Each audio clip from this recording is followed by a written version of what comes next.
Magandang araw mga bata, sa ikalimang baitang. Narito tayo sa ikatlong markahan ng ating Physical Education o PE Weeks 3 to 5 at ang ating pag-aaralan ay ritmikong gawain. Bago tayo magsimula, huwag kalimutang i-like ang video na ito at mag-subscribe sa ating YouTube channel. Nasubukan mo na bang kumilos o gumalaw na naaayon sa ritmo ng isang kanta? Naranasan mo na bang sumayaw o subukang ilapat ang iyong paggalaw o kilos sa saliw ng isang tugtog? Sa ngayon ay nauuso sa iba't ibang social media platform ang pag-video ng mga sayaw sa iba at sari-saring mga kanta. Maging bata at matatanda ay nakikisali sa mga ganito. Pamilyar ka ba sa TikTok? Nakikita mo rito na mayroong mga bata at matatanda na nakikisali sa pagsayaw sa TikTok. Isa lamang ito sa social media platform na nauuso ngayon. Sa aralin na ito ay matututunan mo isagawa ang iba't ibang klase ng kilos na aayon bilang tugon sa mga tunog na iyong maririnig. Ang bawat pagkilos kapag isinasagawa sa wasto at sa tamang paraan na may tamang bilis, lakas at daloy ay nagiging isang kilos na hindi pangit tignan at hindi nakasasama sa mga parte ng katawan na ating ginagamit sa naturang pagkilos. Ibig sabihin, ang wastong paggamit ng ating katawan sa wastong pagkilos ay nakatutulong ng husto upang mapanatiling maayos ang ating katawan. Kagaya rin ito ng wastong pagkilos sa pagsasayaw. Ang ating pagkilos ay maihahalin tulad sa pagsasayaw. May mga kilos tayong isinasagawa sa limitadong pagkilos at may mga kilos na isinasagawa sa malayang pagkilos. Ang mga pagkilos na katulad ng pagsasayaw ay maaaring alinman sa dalawa. Sa ngayon ay mag-aaral tayo ng iba't ibang kilos sa pagsayaw na ating gagamitin sa iba-ibang tugtog o tunog. Handa ka na bang matuto ng iba't ibang kilos sa pagsayaw? Okay, tara na! Unang kilos ay swing step. Humakbang gamit ang kanang paa kasunod ng pagsasara ng hakbang gamit ang kaliwang paa. Iangat ang katawan ng bahagya sa pamamagitan ng pagtingkayad o pag-angat gamit ang mga daliri sa paa. Gawin din ito sa kaliwa gamit ang kaliwang paa upang ihakbang kasunod ng pagsara ng kanang paa. Muling iangat ng bahagya ang katawan sa pamamagitan ng pagtingkayad. Panoorin mo ang video kung paano isagawa ang swing step.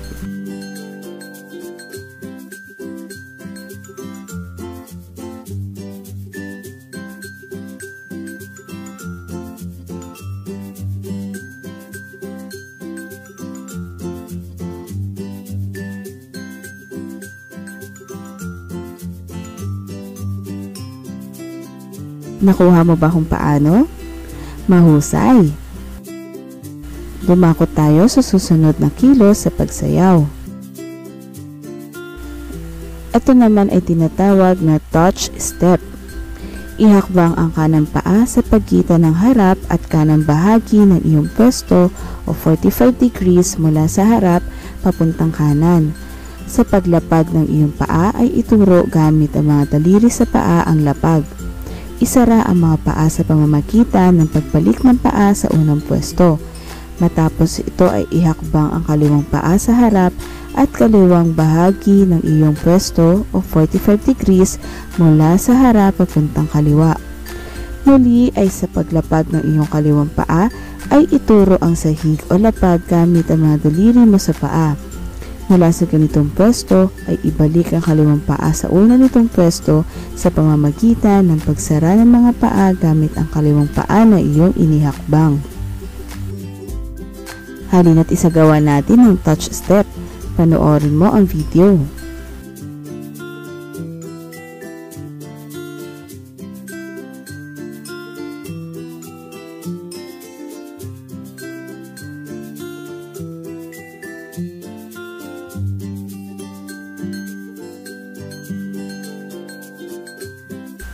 Nakuha mo ba kung paano ang touch step? Mahusay! Dumako tayo sa pangatlong pagkilos sa pagsayaw. Ito ang tinatawag na point step. Ihakbang ang kanang paa kasunod ng pagturo gamit ang kaliwang paa papunta sa kaliwa.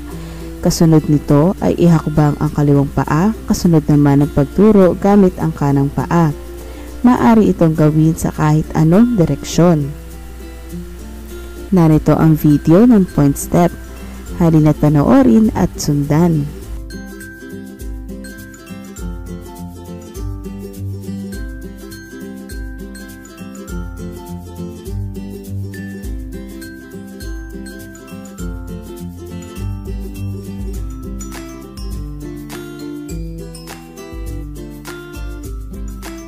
Naisagawa mo ba ang point step? Magaling! Ngayon naman, dumako tayo sa close step. Ihakbang ang kanang paa sa harapang bahagi ng iyong pwesto. Isara ang mga paa gamit ang paghakbang ng kaliwang paa papunta sa kanang paa. Gawin din ito sa kaliwang paa sa pamamagitan ng paghakbang ng kaliwang paa at pagsara ng mga paa gamit ang kanang paa. Maaari itong gawin sa kahit na anong paanong direksyon. Narito ang video, halina't panoorin at gawin.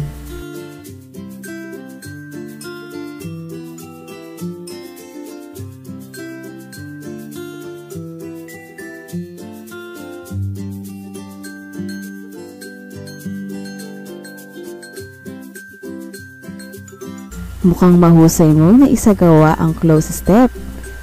Ngayon naman para sa huling kilos sa pagsasayaw sa ating aralin ngayon, ang hop step.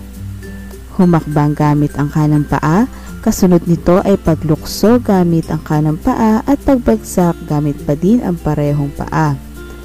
Kasunod nito ay ang paggawa din nito sa kaliwang paa sa pamamagitan ng paghakbang gamit ang kaliwang paa habang sinusundan ng paglukso gamit pa din ang kaliwang paa at pagbagsak sa parehong paa.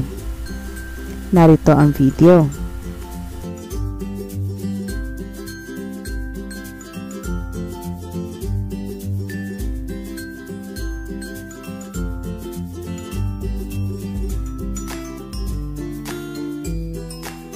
Nakuha mo ba kung paano ang hop step? Mahusay! Maaari mong balikan ang mga kilos sa pagsasayaw sa video na ito. Maaring gamitin ang mga pagkilos ng pagsayaw ng mga ito sa mga tugtog na may 2/4 na metro o sukat. Halimbawa ay ang kantang Pamulinawin. Ang Pamulinawin ay isang kantang Ilocano na patungkol sa matigas na puso ng isang babae. Maaari nating gamitin ang mga kilos sa sayaw sa mga ganitong uri ng awitin. Muli nating pag-aralan ang mga pagkilos ng pagsayaw na ating tinalakay. Maaari mong balikan sa video na ito ang mga pagkilos na ating inaral at sinundan. Ngayon naman ay tumako tayo sa mga gawain sa pagkatuto ng ating aralin. Unang gawain sa pagkatuto na makikita sa page 23, tukuyin ang iba't ibang kilos pagsayaw na ating inaral sa paksang ito. Hanapin ang mga kilos pagsayaw na ito sa puzzle na nasa ibaba ng inyong module o makikita dito sa screen. Narito ang iba't ibang kilos pagsayaw na dapat nating hanapin sa puzzle.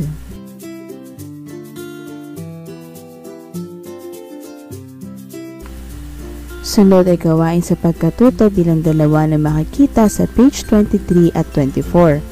Ating basahin at intindihing mabuti ang bawat pangungusap sa bawat bilang. Tukuyin kung anong kilos sa pagsayaw ang inilalarawan sa bawat pangungusap. Isulat ang iyong sagot sa papel. Una, ang pagsasayaw na ito ay isinasagawa sa pamamagitan ng paghakbang gamit ang kanang paa na sinusundan ng paglukso at pagbagsak gamit pa din ang parehong paa. Sinusundan ito ng parehong kilos sa kabilang paa.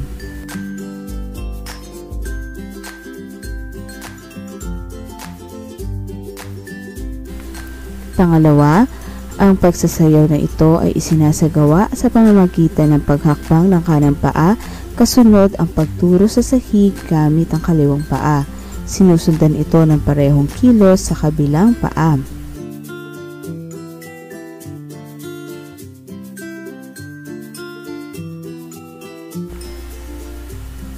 Maaari mong i-pause ang video na ito habang isinasagawa ang bawat gawain sa pagkatuto o tingnan sa inyong PE module. Pangatlo, ang pagsasagawa na ito ay ginagawa sa pamamagitan ng paghakbang ng kanang paa, kasunod ang pagsasara sa mga paa gamit ang kaliwang paa. Pagkasara ng mga paa ay ang bahagyang pag-angat ng katawan sa pamamagitan ng pagtingkayad. Sinusundan ito ng parehong kilos sa kabilang paa.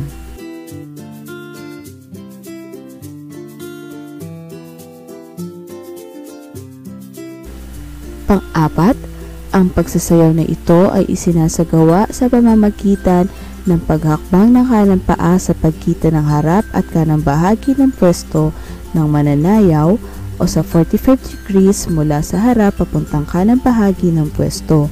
Sa paglapag ng iyong paa ay ituro gamit ang mga daliri sa paa ang sahig o lapag. Matapos nito ay ibalik ang parehong paa pa din sa una nitong pwesto. Sinusundan ito ng parehong kilos sa kabilang paa.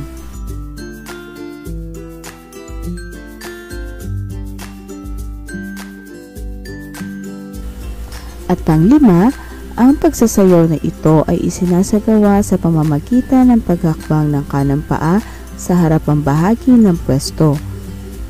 Kasunod nito ay ang pagsasara ng mga paa gamit ang kaliwang paa. Sinusundan ito ng parehong kilos sa kabilang paa. Maaaring itong gawin sa kahit na anong direksyon.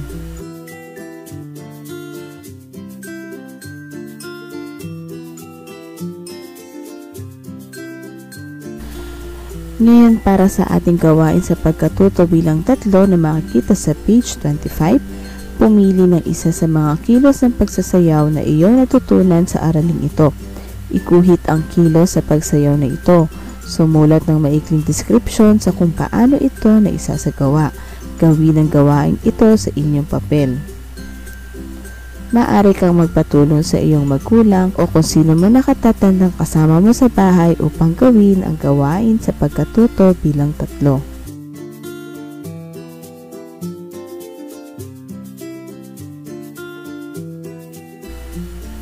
Gawain sa pagkatuto bilang 4 na makikita sa page 25 to 26.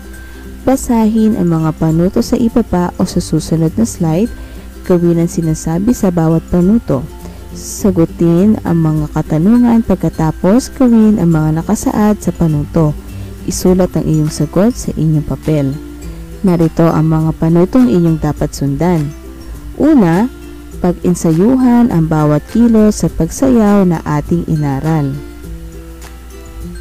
Pangalawa, isagawa ang sumusunod na simpleng sayaw at ritmikong kombinasyon sa wastong paraan at sa nakasaad na bilang. Sa swing step, 16 counts, touch step, 16 counts, point step, 16 counts, close step, 16 counts, at half step, 16 counts. Pangatlo, pakinggan at aralin ang ritmo ng kantang pamulinawin. Pang-apat, isalin at isagawa ang mga simpleng sayaw at ritmikong kombinasyon na nakasulat sa itaas kasabay ng kantang pamulinawin. Maaari mong gawing gabay ang video na aking ginawa para sa gawain ito. I-click lamang ang link sa ating description box. Matapos mo itong isagawa, maaari mong isend ang video ng iyong pagsayaw sa group chat ng inyong section. Narito naman ang mga katanungan para sa gawain na ito. Unang tanong, ano ang iyong naramdaman sa paggawa ng mga kilos sa pagsayaw na ating pinag-aralan?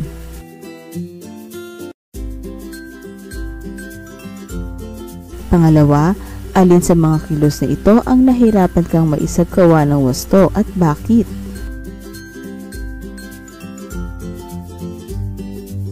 Pangatlo, alin sa mga kilos na ito ang nadalian kang maisagawa ng wasto at bakit?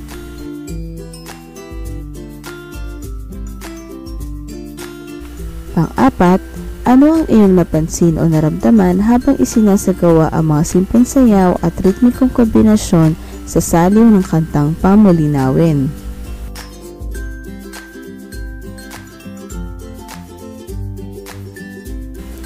At panglimang tanong, ano ang iyong natutunan sa ating isinagawang aktibidad o gawain?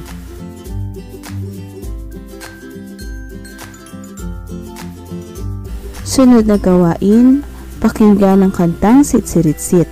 Isagawa ang parehong sayaw at bilang mula sa naunang gawain sa kantang ito. Matapos may isagawa ay sagutin ang mga tanong sa ibaba.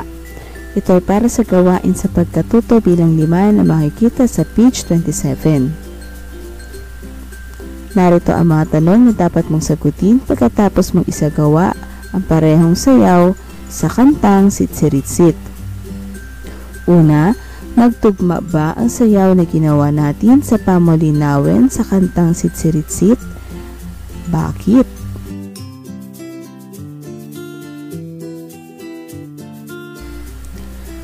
Pangalawa, ano ang pagkakapareho ng kantang Pamulinawin sa kantang Sitsiritsit?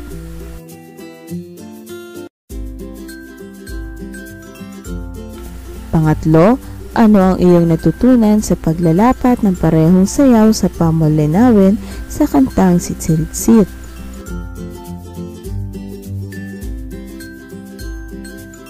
Ito naman ay gawain sa pagkatuto bilang 6 na makikita sa page 27 to 28.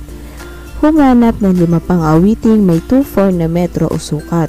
Maaring humingi ng tulong sa mga nakatatanda o kung sino man ang maaari na kasama mo sa bahay. Isa-isahin ang mga ito, isulat ang iyong sagot sa inyong papel.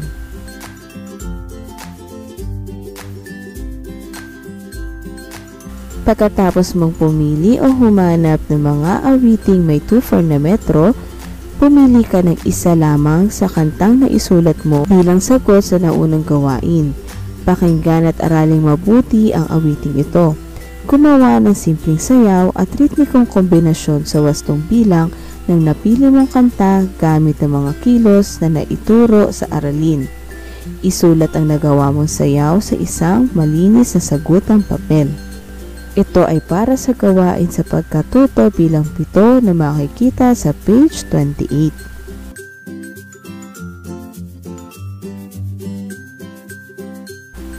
Ngayon naman para sa gawain sa pagkatuto bilang 8 na makikita sa page 28 hanggang 29, sagutan at kumpletuhin ang talahanayan sa susunod na slide. Lagyan ng check ang hanay ng nakakangiting emoticon kung ang kilos na nakasaad ay naisagawa ng wasto. Lagyan naman ng check ang hanay ng malungkot na emoticon kung ang kilos na nakasaad ay hindi mo naisagawa ng wasto.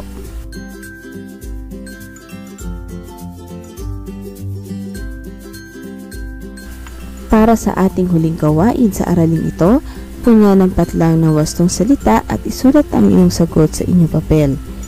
Ang mga pagpipilian ay pagsasayaw, masigla, sitsiritsit, pamulinawin, kultura, tradisyon. Babasahin ko ang mga pangungusap. Maaari mo ring basahin ang mga pangungusap na ito, i-pause lamang ang video o kaya tingnan sa inyong PE module. Ang patlang ay isang paraan upang mapanatiling patlang at patlang ang ating pangangatawan. Sa saliw ng mga awiting Pilipino tulad ng patlang at patlang ay hindi mo lang natututunang sumayaw kundi pati na rin ang magpahalaga sa sarili nating patlang at patlang.